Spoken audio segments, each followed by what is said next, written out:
everyone, it's Monica. Welcome back to Homeschool Voices. Today I'm going to be talking about some of the changes that you can expect to see in California charters in the 2020-2021 school year. What I'm going to be going over today is specifically two documents from Ilead that give a lot of detail about the program and specifically the changes.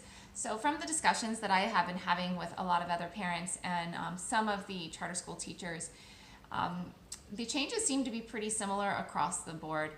Gorman is a little different. If you live in the Santa Clarita area and you're looking at Gorman, they're kind of a different animal. They're almost like a hybrid school homeschool option.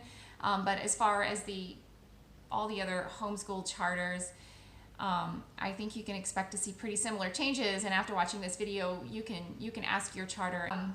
So I'm just going to go through this document with you. It starts with Ilead family, awesome.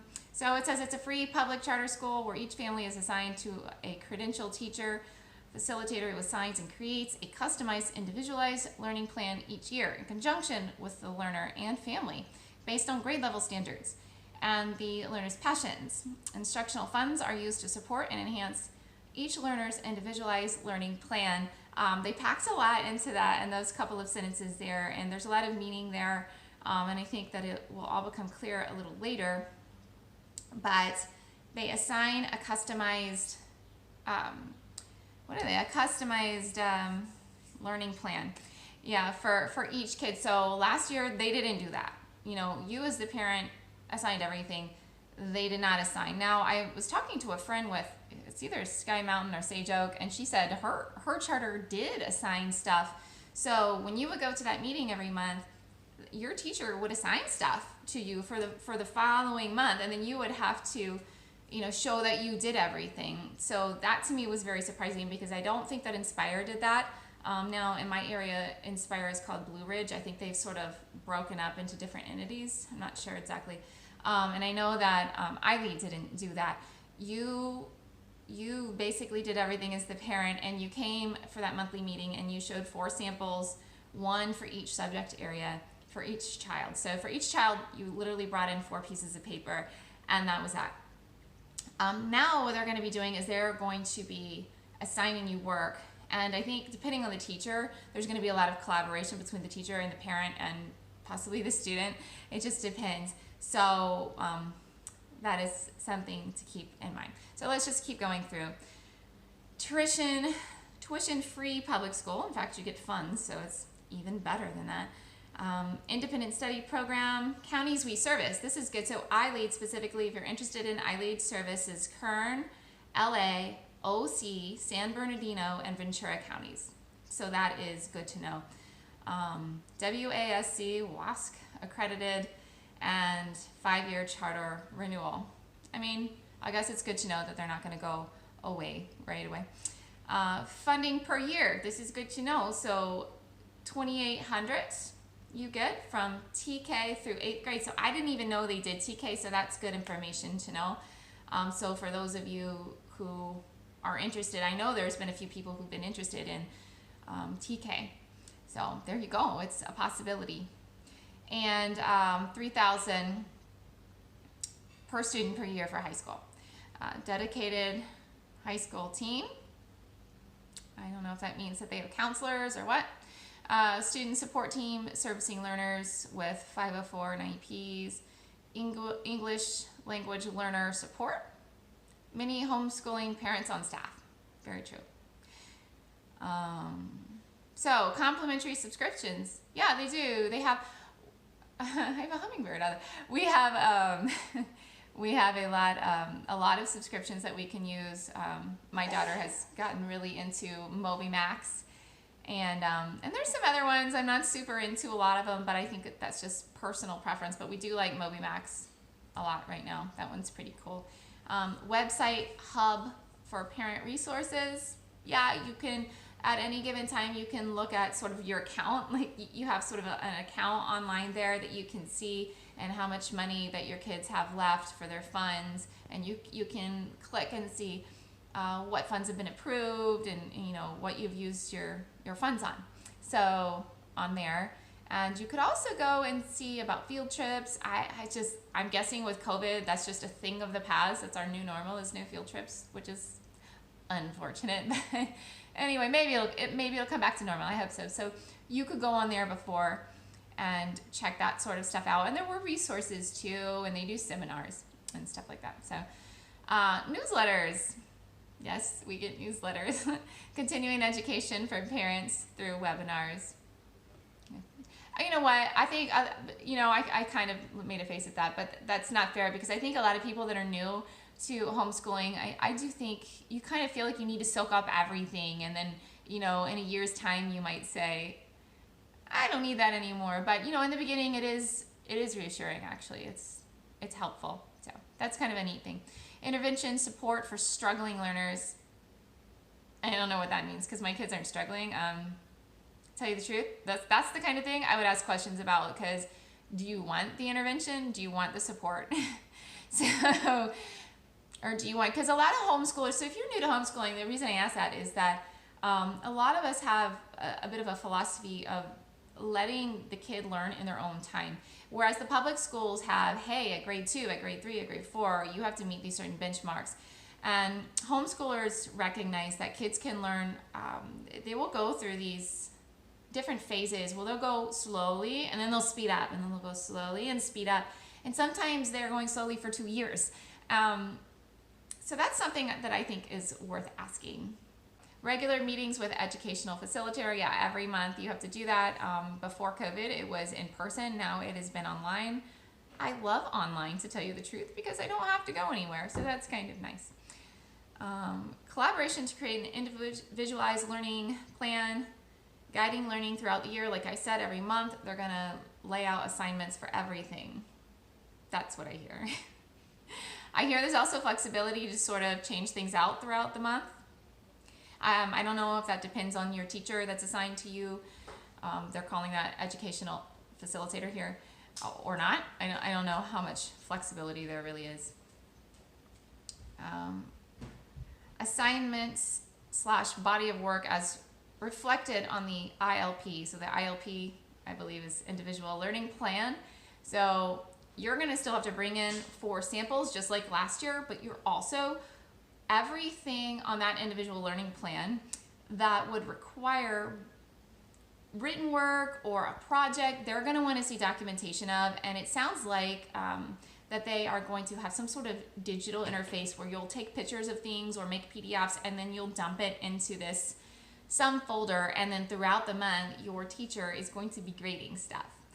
That is not how it was last year at all. You literally only provided 4 samples, and you would grade. I mean, they asked me to put a grade on it, which is fine. And so yeah, that's pretty different. So I don't know how that affects everybody's decision-making process.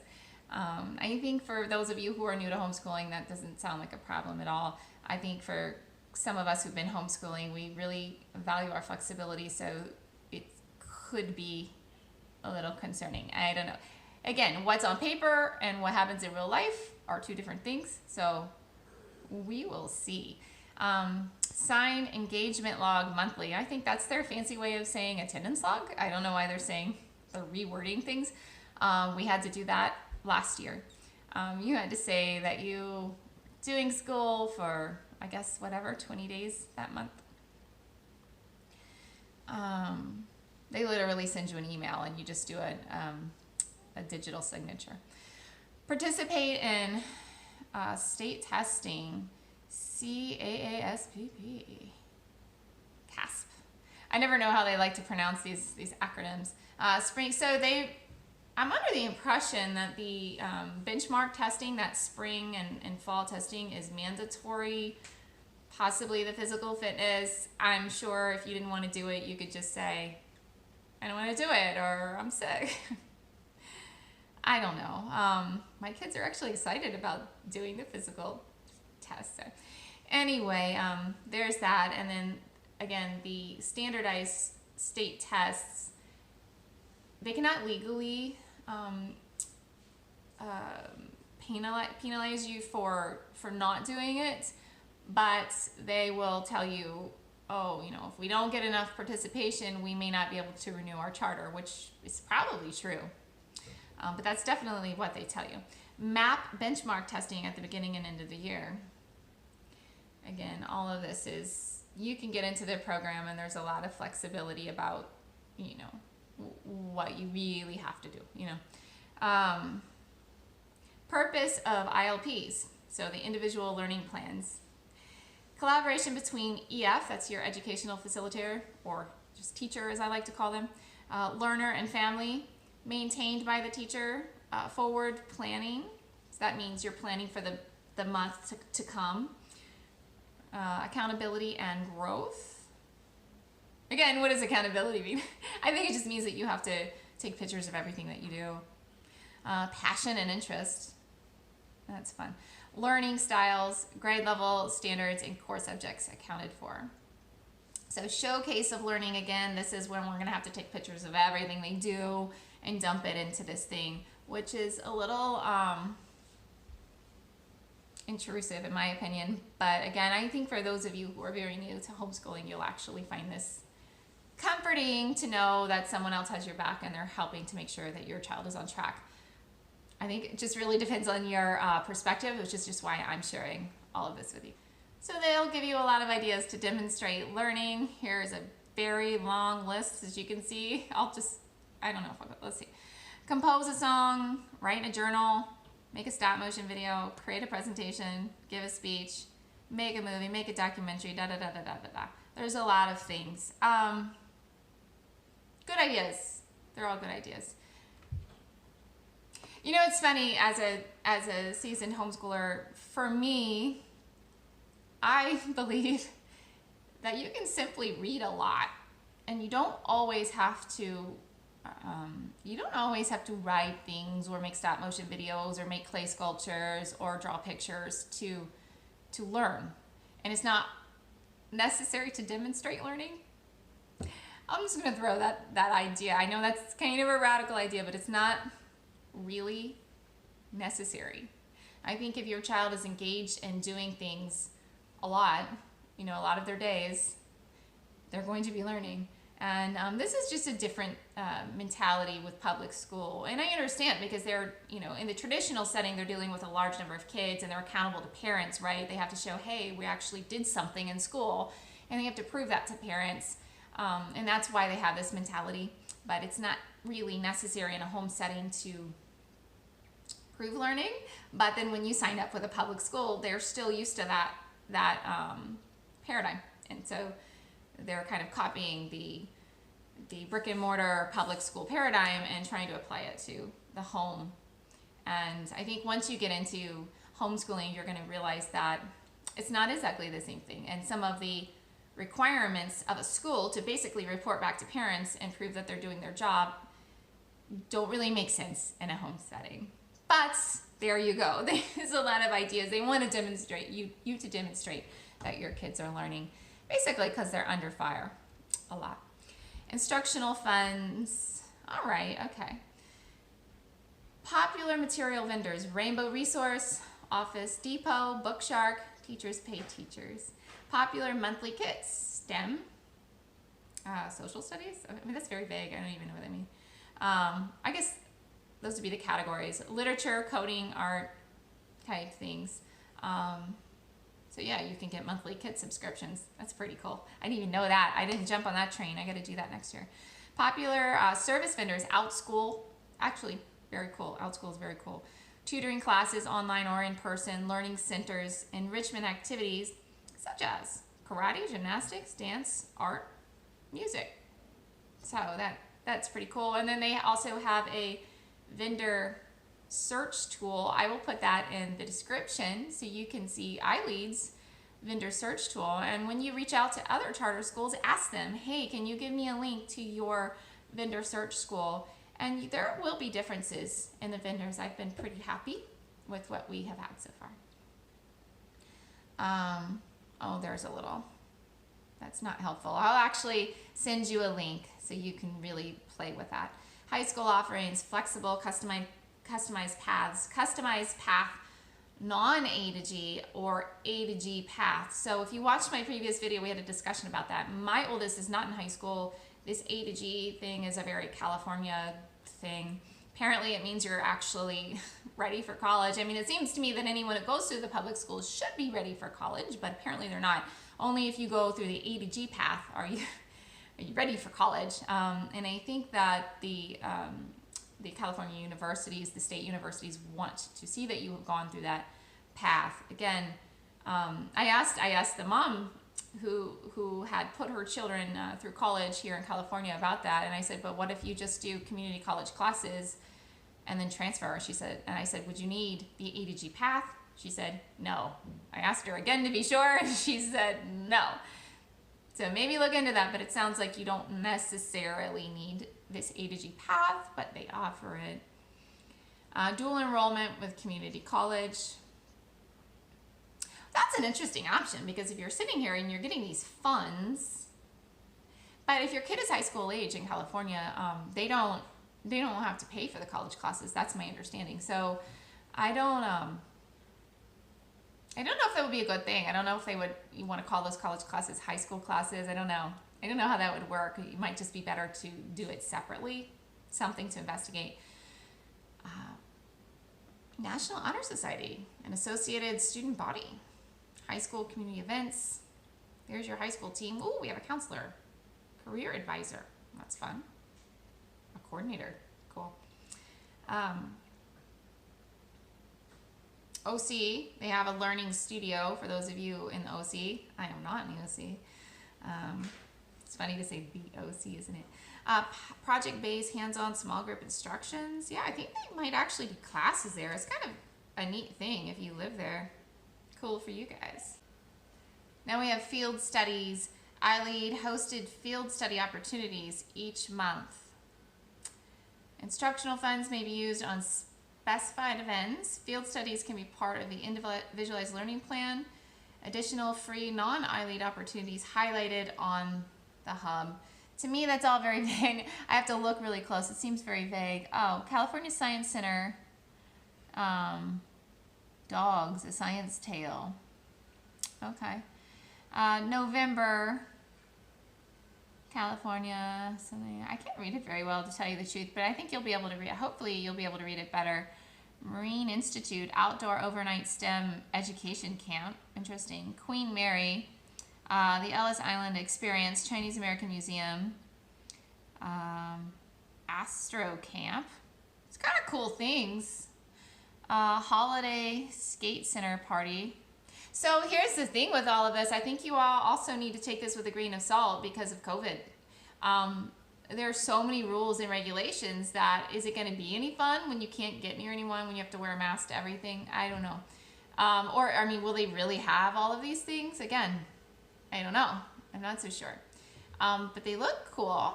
One other thing to keep in mind too is, because they're a public school, the way they think is very age segregated. So people who have been homeschooling forever think a little differently. It's very family oriented. So there's a difference between the public homeschool mentality, which is very age segregated, what grade are you in, all of that, as opposed to typically people who are more traditional homeschool minded will not put age limits on field trips, because they know that the whole family travels together. It's not just one child.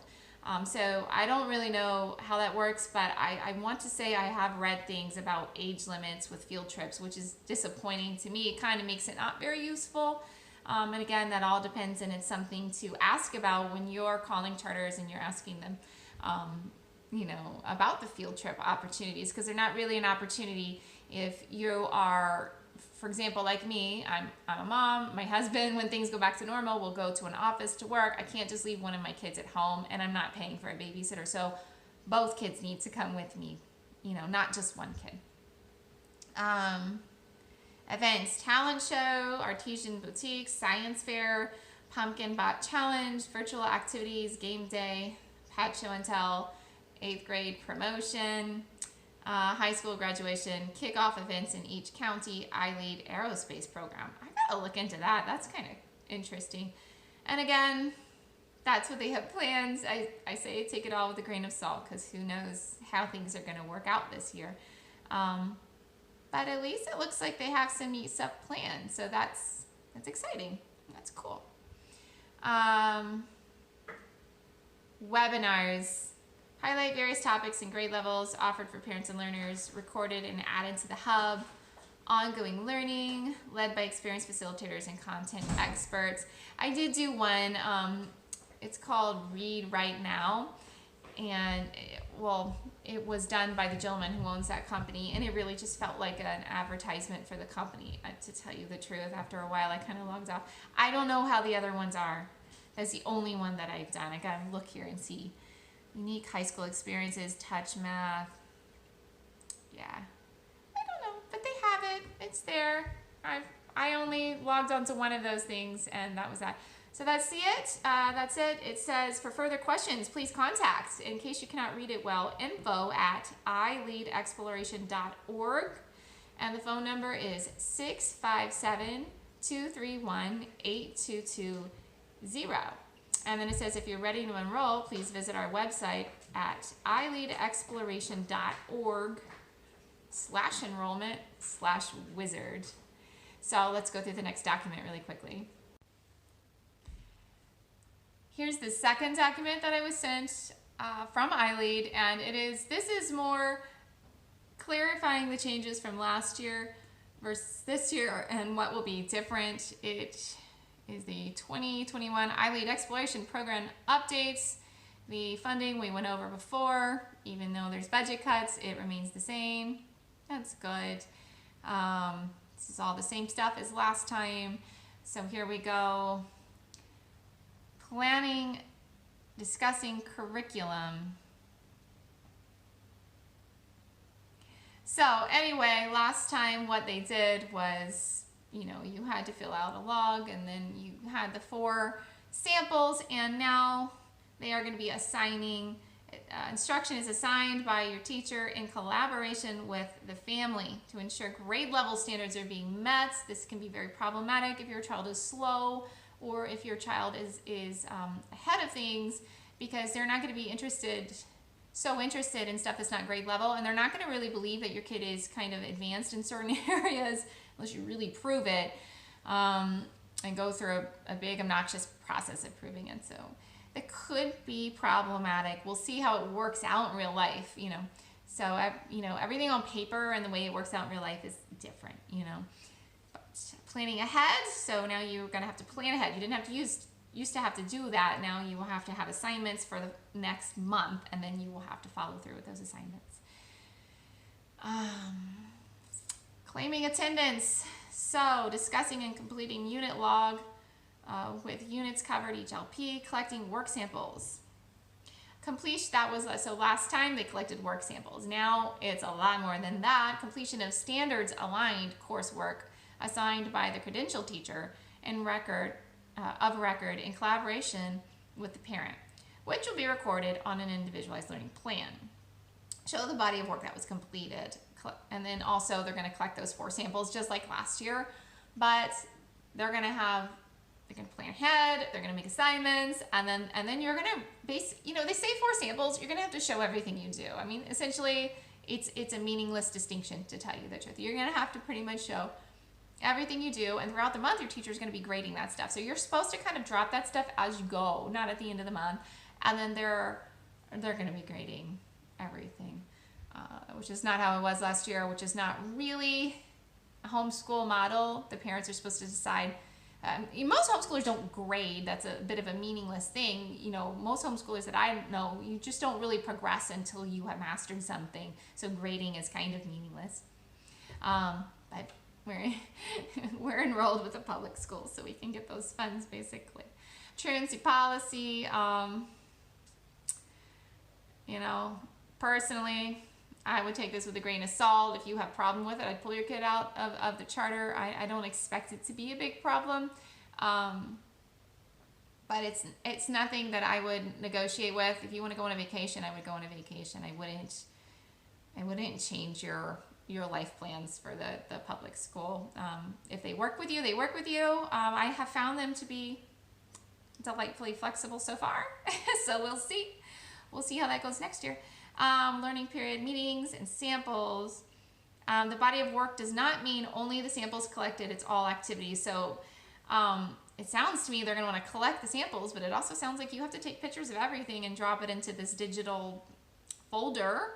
So it kind of just sounds like you have to give them everything you do, which is slightly astonishing to me. Reviewing the body of work is the only way we can claim full attendance. So I think that's a change in the laws, and that's why they're doing this. They don't want to do it either. It's a lot of extra work for them. So just a reminder, they cannot have religious material. So before, that was no problem. You would do your religious history text that might occasionally reference God here and there, and that wouldn't be a problem because you only had to provide one social studies sample that month. Well, now it is a problem because you have to kind of document, I don't know about everything that you do, but you have to document a lot of stuff. So now it could be a problem. Now it can make it difficult for you to do that religious history curriculum, for example, because it's almost like you would have to do that, and then you would have to do a curriculum that wasn't religious, so you can show those samples. So that's a little, I say that's a little problematic personally. Yeah, not for me, but for a lot of people. Funds and ordering, right? So as long as the academic core is addressed and the learner is meeting grade level expectations, funds can be used on elective enrichment activities. So it sounds to me if your child is not meeting grade level expectations, then they're going to give you a hard time about ordering art supplies or just anything that is not super basic core math, social studies, language arts, and science. Last year, if it was less than $10, it was considered consumable. This year, it doesn't matter what the price is. Now, to be called consumable, it has to be something that you ruin, like a workbook or art supplies that you use up or something like that, or a science kit. Whereas before, if it was under $10, they were like, you keep it, we don't want it. Now it's like they want everything back. So, but they want it back when you pull out of the program, not at the end of every year. So that's a little better, but you're gonna have to be giving a lot of stuff back. Field trips, I haven't had experience with field trips. We never went on one with them. There weren't that many by the time we signed up that were even open. And then the other ones we weren't really interested in. Should be appropriate to grade level. So that's problematic because as a homeschooler, most of us have more than one child. I have a 9 and 12-year-old, so if the field trip is only appropriate to 9-year-olds, then my 12-year-old won't get covered, and I'll have to pay for that 12-year-old to go, even though they both will get something out of it. It's a very rigid way of thinking to think that it has to be with this 1 year space of time, and every child learns a very specific way during that 1 year. It's just silly, but that's how they think. So that could be problematic. Interesting. So high school learners receive an internal Ilead email address. Can be requested signed form for learners under 13 years old. Clever. Single sign-on digital classroom for most apps and subscriptions. So that's different. So last year you had to go to each thing and you had all these different sign-ons. So this sounds like genuine improvement. So you just go on to this clever.com and you have one sign-on, and then you would probably go to your site that you want, which sounds wonderful. That actually sounds great. Oh, myths. Let's dispel myths, guys. Every subject has to have a set curriculum. False, like I said before. I don't think I did say that. So you don't have to purchase a specific history curriculum, for example. You can just sort of patchwork it yourself. You can do that. There's no flexibility anymore. False. I don't know. We'll see. Individualized learning plans are customizable and should look unique. Okay. I understand what they're saying. They want it to be customizable and unique, but they do definitely want you to plan it out ahead of time. All funds can be used at one learning center that is a vendor for a variety of classes that supports academics. True. Diversifying funds applies to enrichment activities, not core. For TK through 8th grade learners only. All high school orders will correspond with courses listed on their master agreements. Okay. The individualized learning plan replaces the unit log. True. Maybe that's a good thing. I don't know. That log was a little obnoxious. I don't think this is going to be better. But it looks like if you were with Ilead last year, you will not have the log. Now we will have the IOP, whatever that's going to look like, because none of us really know yet. Families have no freedom to use sectarian materials on their own. False. Being disingenuous here, guys. This one I have a problem with. Families need to complete work assigned by the facilitator. A family can use other materials as they choose, but it will not be part of their body of work. Right, but you're not going to have time to do your religious stuff. So they're going to fill up your whole schedule with a full coursework.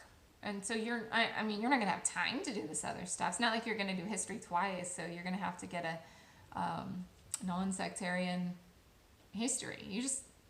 That's disingenuous, I think. Learning period meetings will look different come fall. True. Oh. EFs will need to figure out how to ultimately work through the ILP process with each family. Some EFs might have more regular calls, texts, check-ins with families throughout the month so that learning period meetings can focus on celebration of accomplishments, proactively creating a comprehensive ILP at the beginning of the year/semester will allow for learning period meetings to be more effective. Intriguing. A comprehensive one for the year. I don't think they have this fully figured out, to tell you the truth. Okay, here we go, guys. School year begins August 24th. That's good to know. I didn't know that. I really hope that was helpful and not more confusing. I think that remember these documents were from Ilead. I think what you see with Ilead, you're going to see very similar stuff with the other charters. Hope it was helpful. If you have any questions, ask them in the comments below. If you have any more information, please put that in the comments below. If you like this video, please click thumbs up. And if you want to see more videos like this, please click subscribe and the notification bell next to it. In the meantime, happy homeschooling and have a great day.